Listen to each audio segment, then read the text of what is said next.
ये वायरस सीधा हमारी बॉडी में नहीं जा रहा, इसको हमारी बॉडी में कौन लेकर जा रहा है? इस वायरस को हमारी बॉडी में लेकर जा रहा है ये एक वेक्टर। कई लोगों को हैमरेज भी होने लगता है। हैमरेज मतलब ब्लड वेसल्स का बर्स्ट होना, ब्लड वेसल्स या कैपिलरीज का टूटना। प्लेटलेट्स का काउंट कम होता है तो वहां पे ब्लड क्लॉट प्रॉपरली नहीं बन पाता, इसलिए वो बर्स्ट होती है। मेरा ब्लड सैंपल लिया तो उसके अंदर मेरी बॉडी में डेंगू के अगेंस्ट एंटीबॉडी बनी होगी, और अगर हम चेक कर लेंगे कि एंटीबॉडी किसके अगेंस्ट बनी हुई है तो हमें वायरस के बारे में भी पता चल जाएगा। हेलो मेरे प्यारे प्यारे बच्चों, स्वागत है आपका फिजिक्स वाला में, और मैं हूं आपकी दीक्षा मैम। जैसे कि सब बच्चों को पता चल चुका होगा कि एनटीए ने थोड़ा सा सिलेबस रिवाइज किया है।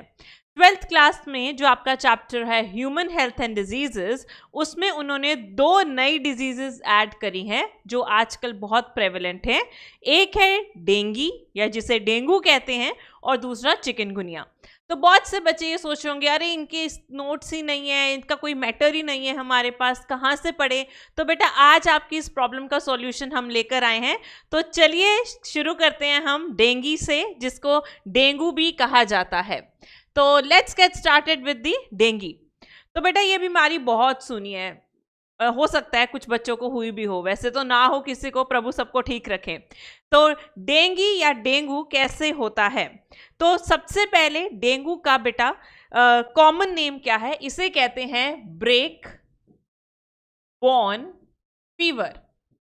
इसमें जो फीवर होता है उसमें जो पेन होता है वो इतना ज़्यादा होता है कि आपकी जैसे हड्डियां टूट रही होती है ना, इसके बराबर पेन होता है आपकी मसल में, आपकी बोन में। तो इसीलिए इसको कहा जाता है ब्रेक बोन फीवर।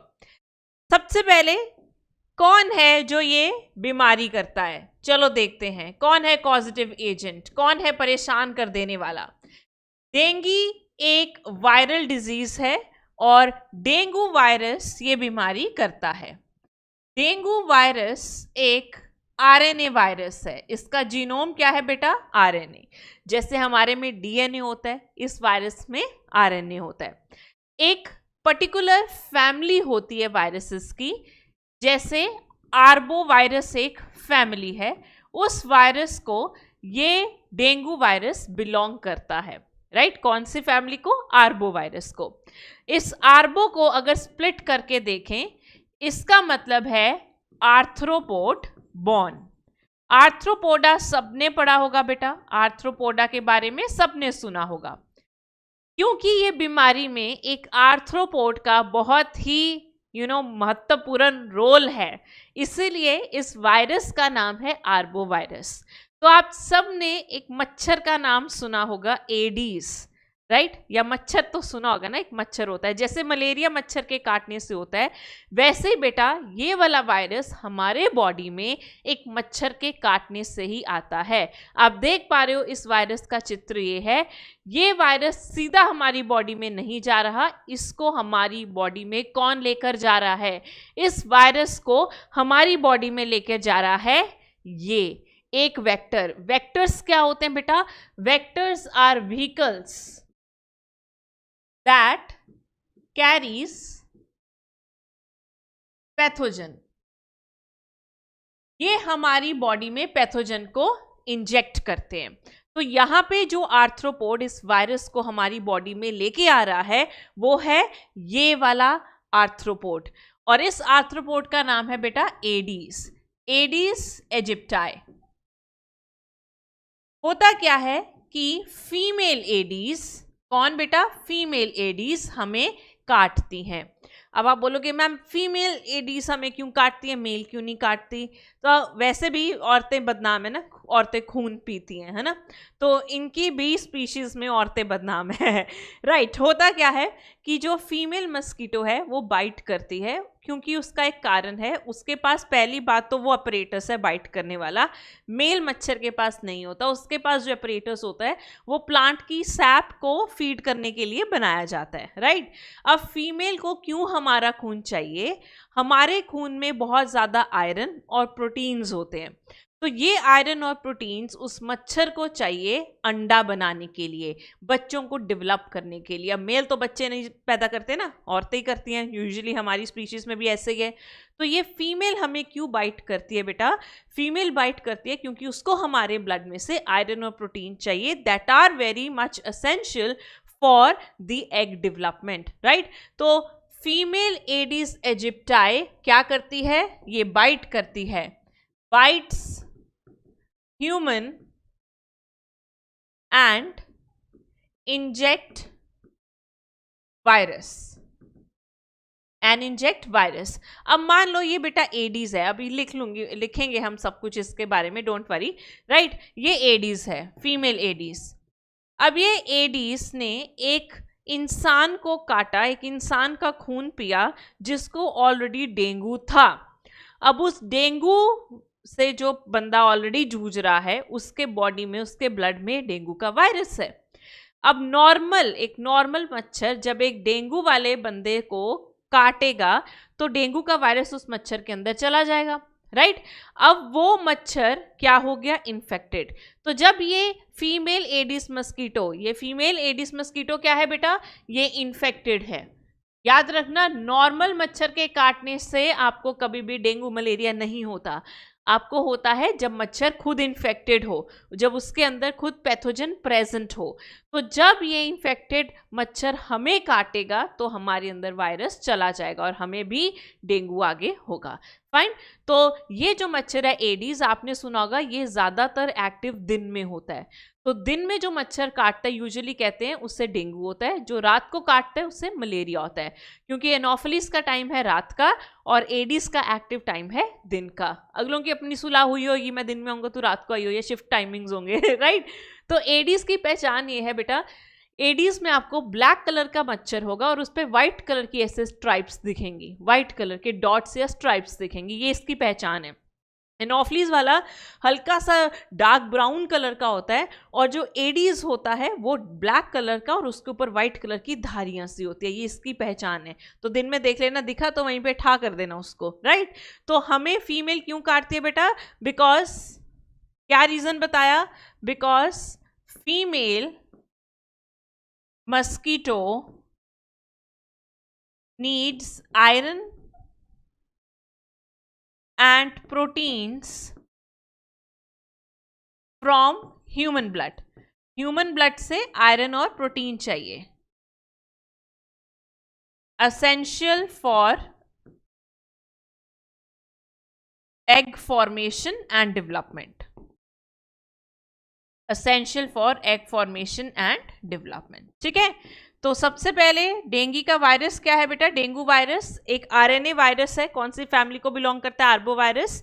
आर्बोवायरसेस वो वायरसेस होते हैं जिनका यूजुअली वेक्टर होता है और वेक्टर आर्थ्रोपोड होता है। यहाँ पे कौन सा वेक्टर है बेटा? आर्थ्रोपोड, एक मच्छर, फीमेल मच्छर एडीज इजिप्टाई।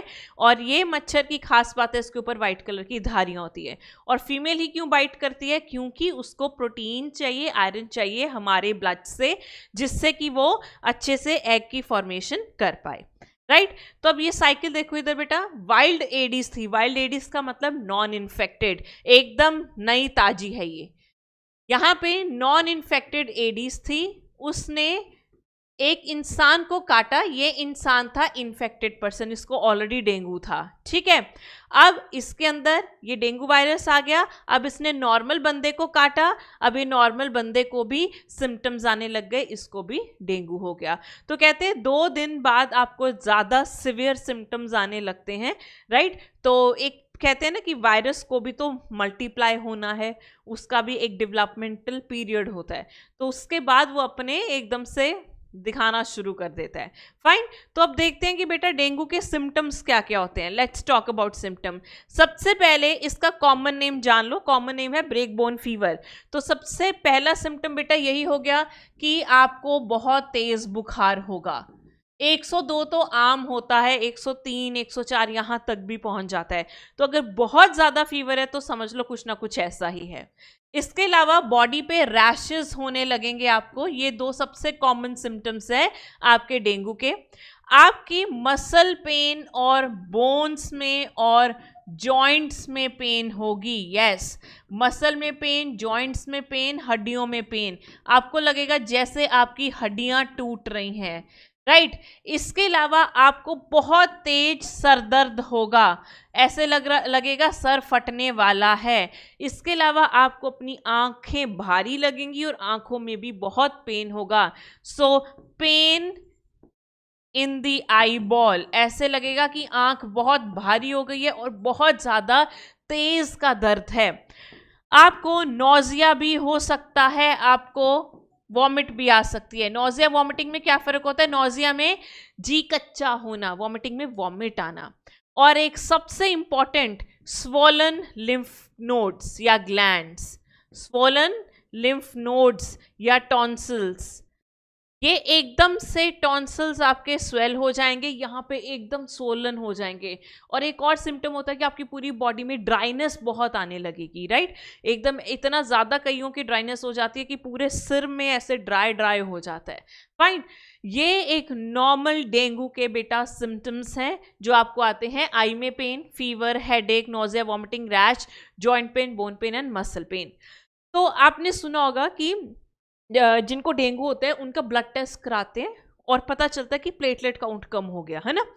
तो जब प्लेटलेट काउंट आपका बहुत ज़्यादा कम हो जाता है, मतलब आपके 10,000 से भी नीचे कई बार चला जाता है कई लोगों का, तो उस सिचुएशन में कई लोगों को हैमरेज भी होने लगता है। हैमरेज मतलब ब्लड वेसल्स का बर्स्ट होना, ब्लड वेसल्स या कैपिलरीज का टूटना।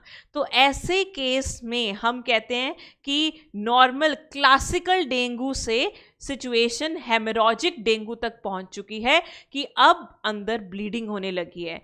रेस्पिरेटरी ट्रैक्ट में, गट में ब्लीडिंग होनी शुरू होगी, नाक में से खून आने लगेगा, हो सकता है माउथ में से भी खून आने लग जाए, कई लोगों के कान में से भी खून आने लगता है। तो 2 डेंगू हम मानते हैं, एक जिसमें ये सारे सिम्टम होते हैं उसे हम कहते हैं क्लासिकल डेंगी। क्लासिकल डेंगी में ये सब सिम्टम्स होंगे बेटा, पर इसमें ब्लड वेसल रप्चर नहीं होगा। दूसरा जो डेंगू है, दूसरा है हेमोरैजिक डेंगू। हेमोरैजिक में क्या होता है बेटा? हेमोरैजिक थोड़ा ज़्यादा कह लो कि क्रिटिकल डेंगू है, ये ज़्यादा सिवियर होता है, दिस इज मोर सिवियर। इसमें क्या होता है? इसमें सारे सिम्टम्स होंगे, सारे के सारे सिम्टम्स होंगे क्लासिकल डेंगी के, वो सिम्टम्स तो रहेंगे ही रहेंगे। All are the symptoms of classical dengue, plus there will be burst of capillaries. सारी ब्लड वेसल, सारी तो नहीं, नॉर्मली जो पतली पतली कैपिलरीज होती हैं, क्योंकि उनमें ब्लड का थोड़ा सा फ्लो होता है, वो टूटने लगती है, प्लेटलेट्स का काउंट कम होता है, तो वहाँ पे ब्लड क्लॉट प्रॉपरली नहीं बन पाता, इसलिए वो बर्स्ट होती हैं। तो आप सबने सुना होगा कि प्लेटलेट का काम ब्लड क्लॉटिंग में होता है। अगर प्लेटलेट ही प्रॉपर नहीं होगा तो बेटा आप सबको पता है ब्लड क्लॉटिंग प्रॉपरली नहीं होगी, राइट। तो जब ब्लड सैंपल देखते हैं तो प्लेटलेट का काउंट हमेशा डेंगू में कम मिलेगा।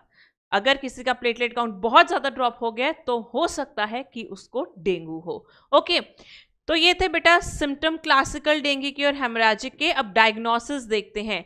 डायग्नोस्टिक में एक तो हम ब्लड टेस्ट लेते हैं, आप सबने सुना होगा। ब्लड टेस्ट में हम प्लेटलेट्स का काउंट, WBC का काउंट देखते हैं। और दूसरा एक टेस्ट होता है टॉर्निक्वेट टेस्ट। टॉर्निक्वेट टेस्ट में हम क्या देखते हैं? एक बैंड लेते हैं और उसको यहाँ बांध के एकदम टाइट कर देते हैं। अगर किसी को डेंगू होगा तो उसमें प्लेटलेट काउंट कम होगा, और अगर प्लेटलेट काउंट कम होगा तो उसके कैपिलरीज बर्स्ट करेंगी। अगर किसी बंदे को डेंगू है, उसमें प्लेटलेट काउंट कम होगा, उसके ब्लड वेसल्स कैपिलरीज बर्स्ट होंगी, तो आपको ऐसा पैटर्न स्किन पे दिखेगा। तो मतलब इस बंदे को हो सकता है डेंगू है, तभी उसमें ऐसे रैशेस बन रहे हैं। इस टेस्ट को हम कहते हैं tourniquet test, this is Q. इस टेस्ट को हम कहते हैं टॉर्निक्वेट टेस्ट, कि मतलब आपने जब बैंड लगाया, टाइट किया, तो कुछ कैपिलरीज टूट गई, प्लेटलेट नहीं था तो क्या हुआ? रैश बन गया। And rash is a symptom of dengue. High fever और रैश होना सिम्टम होता है डेंगू का। और अगर ब्लड टेस्ट में प्लेटलेट काउंट भी कम आ गया तो भाई मान ही लो, ठीक है। बाकी मैं डॉक्टर नहीं हूँ, डॉक्टर से पूछ लेना, पता लगे किसी को कुछ हो रहा है और तुम खुद डॉक्टर बन रहे हो कि मैम ने बताया था तो ऐसी चीज़ें सीधा डॉक्टर के पास ले जाएं, हाथ जोड़ के बोलें कि देख लो जी हमें ये हुआ है, अब क्या हिसाब है। ओके, चलिए, ट्रीटमेंट एंड वैक्सीन। वैसे तो ये वायरस है, आप सब बच्चों ने सुना होगा कि वायरसेस के लिए हमारे पास ज़्यादा मेडिसिन नहीं होती, बैक्टीरिया के लिए तो हम एंटीबायोटिक्स खा लेते हैं। तो फिर डॉक्टर इस केस में क्या करते हैं, दर्द को कम करने के लिए पेन वाली दवाइयाँ देते हैं, पेन किलर्स दे देते हैं, राइट। पेन किलर्स को हम एंटीपायरेटिक्स भी बोलते हैं। फाइन बच्चा। और साथ ही साथ डॉक्टर्स आपको कहते हैं ज़्यादा से ज़्यादा पानी पीजिए, फ्लूइड्स पीजिए, नारियल पानी पीजिए, खुद भी आईवी लगाते हैं, राइट। तो ये ही ट्रीटमेंट है, अभी और कोई ट्रीटमेंट इसका नहीं है, राइट। ऐसी कोई सच दवाई नहीं है खाओ और एकदम ठीक हो गया। पर एक चीज़ है कि इस केस में क्योंकि ब्लड वेसल्स बर्स्ट हो रही हैं, हैमरेज के चांसेस होते हैं, तो बोला जाता है एस्पिरिन जैसी दवाई नहीं लेनी चाहिए। एस्पिरिन नॉट रिकमेंडेड, नहीं लेनी चाहिए। रीजन, क्योंकि एस्पिरिन बेटा क्या करती है, ये आपकी स्टमक की वॉल को इरोड करती है, तोड़ देती है, गैस्ट्राइटिस कर देती है, हमारे जो स्टमक में म्यूकस लाइनिंग होती है ना उसको काट देती है। तो आप ऑलरेडी हैमरेज के चांसेस पे हो, आप ऐसी कोई चीज़ ले लोगे जो ऑलरेडी आपकी वॉल को तोड़ रही है, तो उससे हैमरेज के चांस और बढ़ जाएंगे, समझ रहे हो। इसलिए ऐसी दवाइयाँ एस्पिरिन, आइबुप्रोफेन जैसी जो दवाइयाँ होती हैं वो मना की जाती हैं कि नहीं लेनी चाहिए। पेन किलर के लिए जैसे वो होती है ना पैरासिटामोल टाइप्स, वो डॉक्टर ज़्यादा रेकमेंड करते हैं। ओके, बाकी again I am telling you, मेरी रिकमेंडेशन से कोई दवाई नहीं खानी जो डॉक्टर बोले वही करना है। तो ये था बेटा डेंगू या डेंगी। और डेंगू के आपको सिम्टम्स पता चले, हाई फीवर, रैश होगा, ग्लैंड स्वोलन होंगी, ओके, और प्लेटलेट काउंट कम होगा, हैमरेज दिख सकता है, ब्लड वेसल्स बर्स्ट होंगी। और इसमें जो पॉजिटिव एजेंट था वो वायरस था, और जिसको ट्रांसफर कौन कर रहा है, वो कर रहा है आपका वेक्टर, कौन, आर्थ्रोपोड, कौन, मच्छर, फीमेल मच्छर, कौन सी, एडीज। चलिए अब बात करते हैं चिकनगुनिया की। तो इट्स नॉट चिकनगुनिया, सबसे पहले ये चिकन नहीं है, right, so it's chikungunya. Chikungunya को हम डबल डप भी बोलते हैं, इसका कॉमन नेम है डबल डप और कॉन्टोर्टेड और ट्विस्टिंग और बेंडिंग। अब आप बोलोगे मैम अरे यार इतनी अंग्रेजी, बेटा इतनी भी अंग्रेजी नहीं है, ठीक है, इतनी तो मुझे भी नहीं आती। चिकनगुनिया का जो एक अंग्रेजी में मीनिंग है वो ये है। अब इन सब का एक ही मीनिंग है। क्या होता है चिकनगुनिया में, जब ये बीमारी किसी को लगती है, उसमें जो सबसे तगड़ा कहते हैं ना, एक बहुत बड़ा जो सिम्टम है वो होता है सिवियर जॉइंट पेन। इसमें जो जॉइंट पेन होती है वो डेंगू में भी नहीं होती, इसमें जॉइंट पेन बहुत ज़्यादा होती है। एज अ रिजल्ट आपका पोस्चर खराब हो जाता है, आप ऐसे झुके झुके से हो जाते हो, तो इसे कहते हैं डबल डप्ट। अगर मेरे पास एक वायर है बच्चे, मान लो मेरे पास ये वायर है, ठीक है, मान लो मेरे पास ये वायर है, ठीक है, ये सीधी है वायर। अब अगर मैं इसे फोल्ड कर दूंगी तो ये डबल हो गई ना, ये क्या हो गई, डबल हो गई, दो हो गई। तो ऐसे ही इसमें होता है, इसमें आप में इतनी जॉइंट पेन होती है कि आपका बॉडी का पोस्चर झुका हुआ होता है, आप डबल हो जाते हो, इसे कहते हैं डबल्ड अप। आप ट्विस्ट हो जाते हो, आप बेंड हो जाते हो, राइट। तो ये है इसका कॉमन नेम। क्या है कॉमन नेम? डबल्ड अप और कॉन्टोर्टेड और ट्विस्टिंग और bending. This is what is chikungunya, यही है इसका मतलब। ओके, तो ये तो हुआ बेटा इसका कॉमन नेम। जैसे उसका था ब्रेक बोन फीवर, इसका है डबल डप्ट। अब बात करते हैं कि इसको कौन कॉज करता है, what is a causative agent. Again ये भी एक वायरल डिजीज है। हो सकता है कि आपको नीट में एकदम सिंपल ही क्वेश्चन आ जाए इसका। ये भी आ सकता है बताओ इनमें से वायरल डिजीज कौन सी है, या बताओ इसमें से वायरल कौन सी नहीं है। तो सीधी सी बात है, डेंगू भी वायरल है बेटा, चिकनगुनिया भी वायरल है, ठीक है। तो चिकनगुनिया कौन करता है कॉज? अगेन एक वायरस, चिकनगुनिया वायरस। ये भी एक आरएनए वायरस है और ये भी उसी फैमिली को ही बिलोंग करता है। It is also arthropod borne, arbovirus है। ये भी कौन सा वायरस है बेटा? ये भी आर्बो वायरस है। अगेन इसमें एक और चीज सेम, अगर आपने डेंगू पढ़ लिया चिकनगुनिया बहुत आसान हो जाएगा, क्योंकि हर चीज ऑलमोस्ट सेम है इसमें। इसमें जो वायरस है वो भी वेक्टर के थ्रू जाता है, इसमें भी जो वेक्टर है बेटा वो है फीमेल एडीज मस्कीटो। कारण वही है, बेचारी खून पीने आई अपने बच्चों के लिए, पर उसको खुद नहीं पता था उसके अंदर वायरस है और वो आपको भी वायरस दे देगी। एक बार जो मच्छर या मच्छरी कह लो एक बार जो मच्छरी इन्फेक्टेड हो गई, उसके अंदर अगर एक बार वायरस आ गया, वो पूरे जीवन उस वायरस को घुमाती रहेगी, इन्फेक्शन देती रहेगी। Yes, this is true. उसके अंदर वायरस रहेगा क्योंकि उसको नहीं पता कि उसको दवा खानी है, उसको हाई फीवर रैश नहीं हो रहा। ठीक है, तो वंस कहते हैं अगर एक बार मच्छर इन्फेक्टेड हो गया तो वो सारी उम्र आपको घुमाता रहेगा, है ना। वो खुद इधर जाएगा, उसको इन्फेक्टेड कर देगा, उसको कर देगा, उसको कर देगा। तो बेहतर यही है कि मच्छरों को मार दो। ओके, तो यहाँ पे भी बेटा वेक्टर कौन है, फीमेल एडीज मस्कीटो ही है। वही सेम कहानी है, इन्फेक्टेड पर्सन से वायरस उठाएगी, नॉर्मल पर्सन को दे देगी। ओके, तो वही एडीज है सेम, वही आप देख पा रहे हो। इसमें भी वैसे ब्लैक के ऊपर व्हाइट कलर के स्पॉट है और ये भी बेचारी दिन में ही एक्टिव होगी। और ये है आपका वायरस, कौन सा वायरस, यही चिकनगुनिया का वायरस। ओके, चलिए अब बात करते हैं सिम्टम की। सिम्टम क्या होंगे, वैसे ही हाई फीवर होगा, वैसे ही हाई फीवर होगा, वैसे ही रैश होगा, वैसे ही स्वोलन ग्लैंड्स होंगे, वैसे ही मसल एंड जॉइंट पेन होंगी। बस इस केस में क्या होता है, there is severe joint pain. इसमें जो जॉइंट पेन होती है उसमें नहीं होती, राइट। वैसे ही बेटा हेडेक होगा, वैसे ही हेडेक होगा, फीवर होगा। तो कई बार क्या होता है, अगर सिम्टम सेम है ना तो कई बार मिसडायग्नोसिस भी हो जाती है कि सारे सिम्टम तो सेम है, अब कैसे पता चिकनगुनिया है या डेंगू है। तो इसमें पता करने का एक तरीका है, पहला कि इसमें जो जॉइंट पेन है वो आपको चलने भी नहीं देगी। डेंगू में तो आप फिर भी थोड़ा बहुत हिम्मत करके चल लोगे, इसमें जॉइंट पेन तो आपको बिल्कुल भी चलने नहीं देगी। मैंने आपको एक पहले पिक्चर दिखाई कि बंदे का पोस्चर ही खराब हो गया, है ना। और दूसरा कि जब डॉक्टर को लगे कि भाई ये तो कुछ और भी लग रहा है, तो डॉक्टर क्या करते हैं, डॉक्टर डायग्नोसिस करेंगे, डायग्नोसिस करके ब्लड सैंपल लेंगे। अब ब्लड सैंपल में सबसे पहले डॉक्टर चेक करेंगे प्लेटलेट काउंट। अगर प्लेटलेट काउंट बहुत ज़्यादा गिरा हुआ है तो प्रॉब्ली दैट्स अ डेंगू। और फिर वो देखेंगे कि देखते हैं इसमें वायरस कौन सा है, तो RT-PCR करेंगे और पर्टिकुलर वायरस को चेक करेंगे कि क्या ये डेंगू का वायरस है या फिर ये चिकनगुनिया का वायरस है। ओके, और इसके अलावा एंटीजन एंटीबॉडी इंटरैक्शन से भी हम पता लगा लेते हैं कि कौन सा वायरस बॉडी के अंदर है। ठीक है, इससे भी पता कर लेते हैं। अब मान लो किसी को अगर डेंगू है, अगर हमने डेंगू का उसका ब्लड सैंपल लिया और एंटीबॉडी डेंगू वाली लगाई, तो अगर डेंगू वायरस होगा तो दोनों मिल जाएंगी, अगर नहीं होगा दोनों नहीं मिलेंगी, है ना। अगर मान लो मेरे को डेंगू है, मेरा ब्लड सैंपल लिया तो उसके अंदर मेरी बॉडी में डेंगू के अगेंस्ट एंटीबॉडी बनी होगी, और अगर हम चेक कर लेंगे कि एंटीबॉडी किसके अगेंस्ट बनी हुई है तो हमें वायरस के बारे में भी पता चल जाएगा। ओके, ट्रीटमेंट सेम है बेटा, ट्रीटमेंट वही है, पेन किलर्स दी जाती है क्योंकि पेन बहुत ज़्यादा है, और साथ में बहुत सारे बॉडी फ्लूइड्स भी दी जाते हैं।